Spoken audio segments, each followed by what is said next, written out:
بسم اللہ الرحمن الرحیم۔ واصف وائس آفیشیل کے معزز سامعین، السلام علیکم ورحمۃ اللہ وبرکاتہ۔ قرآن مجید فرقان حمید کی سورۃ نمل میں حضرت سلیمان علیہ السلام کا ذکر کیا گیا ہے، اور ان کے ساتھ ہی ایک بہت ہی پیارے پرندے ہدہد کا بھی ذکر کیا گیا ہے۔ کہتے ہیں کہ حضرت سلیمان علیہ السلام کو اللہ نے پوری دنیا کی بادشاہت عطا کی تھی، اور وہ سارے پرندوں، جانوروں اور جنوں کی بولیاں بھی سمجھتے تھے، اور یہ سارے کے سارے آپ کے تابع بھی تھے۔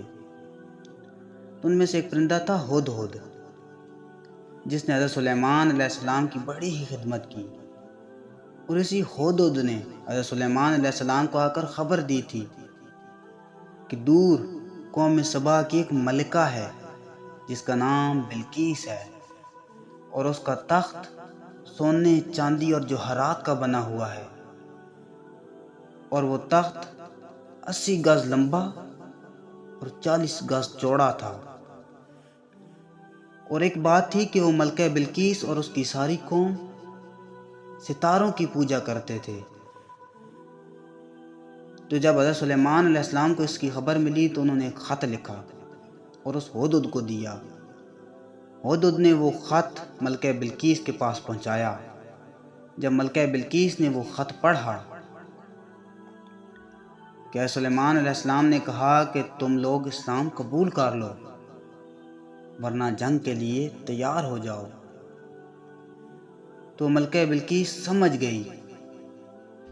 اس نے تمام اپنے وزیروں مشیروں کو بلایا اور کہا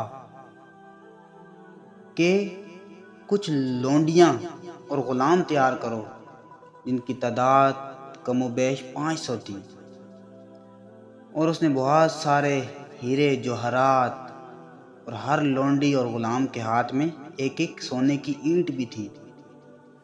وہ کہا کہ حضرت سلیمان علیہ السلام کے دربار میں لے جاؤ، اگر انہوں نے قبول کر لیا تو سمجھ جاؤ کہ وہ ایسا ویسا ہی بادشاہ ہے، دنیا دار ہے، لیکن اگر اس نے قبول نہ کیا تو سمجھ جاؤ کہ وہ اللہ کا سچا نبی ہے۔ تو جب یہ سارے تحائف لے کر آپ کا ایک وزیر ساتھ گیا، جب حضرت سلیمان علیہ السلام کے دربار میں پہنچے تو حضرت سلیمان علیہ السلام آگ بگولا ہو گئے اور کہا کہ تم لوگ جنگ کے لیے تیار ہو جاؤ۔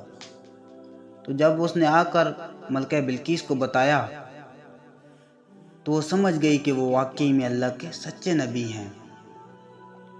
ادھر حضرت سلیمان علیہ السلام نے اپنے ایک بہکل اور طاقتور جن سے کہا کہ مجھے ملکہ بلقیس کا تخت چاہیے۔ تو جن کہنے لگا کہ آج آپ صبح جب دربار میں آئے ہیں، جب کل صبح آئیں گے تو تخت آپ کے قدموں میں ہوگا۔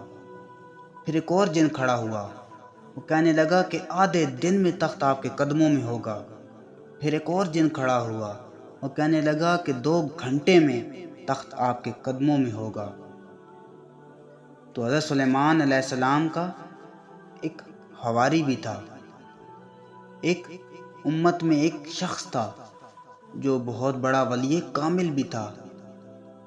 حضرت سلیمان علیہ السلام چاہتے تو خود بھی وہ تخت لا سکتے تھے، کیونکہ وہ اللہ کے نبی تھے اور ان کے پاس اللہ کی دی ہوئی ساری طاقتیں تھیں۔ تو جب انہوں نے کہا اپنے وزیروں مشیروں سے، تو ان میں ایک اللہ کے بہت بڑے ولی بھی تھے جن کا نام آصف بن برخیہ بھی ہے، اور ان کا قرآن مجید میں ذکر بھی کیا گیا ہے۔ تو کہنے لگے کہ حضرت سلیمان علیہ السلام سے کہ آپ آنکھ بعد میں چمکائیں گے، تخت اس سے پہلے آپ کے قدموں میں ہوگا۔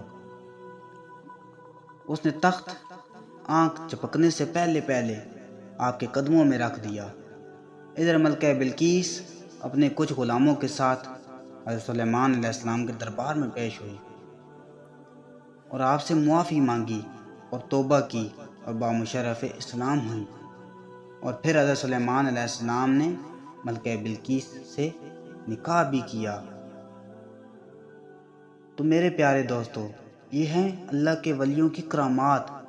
وہ ولی تو حضرت سلیمان علیہ السلام کے صحابی حواری تھے، تو پھر ہمارے پیارے نبی حضرت محمد صلی اللہ علیہ وآلہ وسلم کی امت کے جو ولی ہیں ان کا کیا حال ہوگا؟